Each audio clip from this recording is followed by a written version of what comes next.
Hello everybody and welcome in Atika's bio. Now we will discuss about rate zonal centrifugation. So density gradient centrifugation की two types हैं, rate zonal centrifugation and isopycnic centrifugation. Rate zonal means sample is layered is a narrow zone on the top of density gradient, right?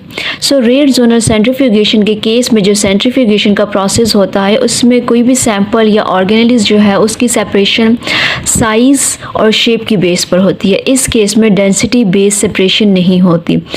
Secondly जो time rate है वो mostly important factor है rate zonal centrifugation के case में.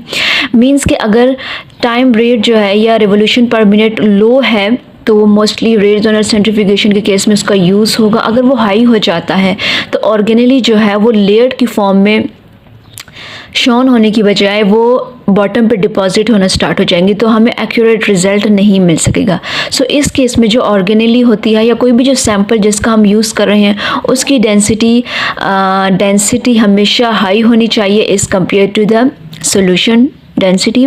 और इस case में जो टाइम है वो उसको हमें एक्यूरेट रखना होगा क्योंकि ये टाइम पे डिपेंड करती है. रेट जोनल सेंट्रीफ्यूगेशन टाइम पे डिपेंड करती है. अगर टाइम रेट जो है उसको अगर लिटिल बिट अगर इंक्रीज़ किया जाएगा तो रिजल्ट जो है वो हमारे पास एक्यूरेट नहीं आ सकते. Right now let's start. It fractionate particle by both size and shape. इस केस में जो सेपरेशन होती है कोई भी जो हम सैंपल यूज़ करते हैं वो सेपरेशन साइज और शेप की बेस पर होती है. It is an analytical technique we can use to separate particles of a solution depending on the size but not on the density. So इस केस में जो सेपरेशन होगी वो साइज़ और शेप की बेस पर होगी, जबकि जो डेंसिटी की बेस पे जो सेपरेशन होती है वो इस केस में नहीं होगी. बिकॉज डेंसिटी बेस सेपरेशन जो हमारे पास आइसोपिकनिक सेंट्रीफ्यूगेशन में होगी, जो कि एक नेक्स्ट टाइप है डेंसिटी ग्रेडियंट सेंट्रीफ्यूगेशन की. This centrifugation is time dependent. ये सेंट्रीफ्यूगेशन जो है ये टाइम डिपेंडेंट है. इसमें जो हम मोस्टली लो रिवोल्यूशन पर मिनट का यूज़ करते हैं क्योंकि उससे हमारे पास रिज़ल्ट जो है वो एक्यूरेट आते हैं.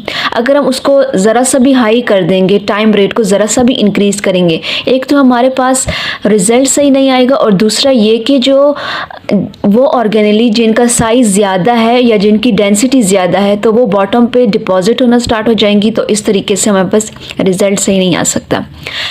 The maximum density of this gradient never exceed the density of maximum dense particle in the palette. So इस केस में जो gradient की जो density है, gradient की density means के जो टेस्ट ट्यूब में वो ऑर्गेनली या वो पार्टिकल्स जो कि एक जोन बना रहे हैं उनकी डेंसिटी हमेशा कम होगी उन पार्टिकल या ऑर्गेनली से जो कि बॉटम पर डिपॉजिट हो रहे हैं. उनकी डिपोजिशन तभी पॉसिबल होती है जब उनकी डेंसिटी हाई होगी, और जो जोन बनाते हैं या जो ग्रेडियंट बनाते हैं उनकी डेंसिटी तो कम होती है, इस वजह से वो बॉटम पे डिपॉजिट नहीं हो सकते.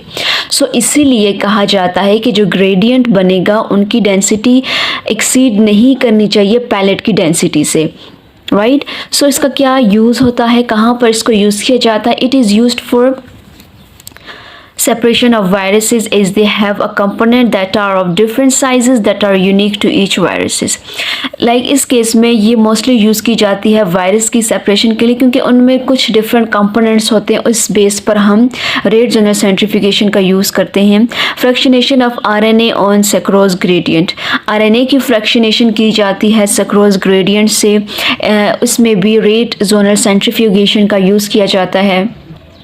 इसके साथ साथ ये जो है रेट जोनल सेंट्रीफ्यूगेशन इसको यूज़ किया जाता है separation, purification and fractionation of DNA molecules for both DNA and RNA. Right so इसके लिए भी ज़रूरी नहीं है कि इससे सेपरेशन की जाए.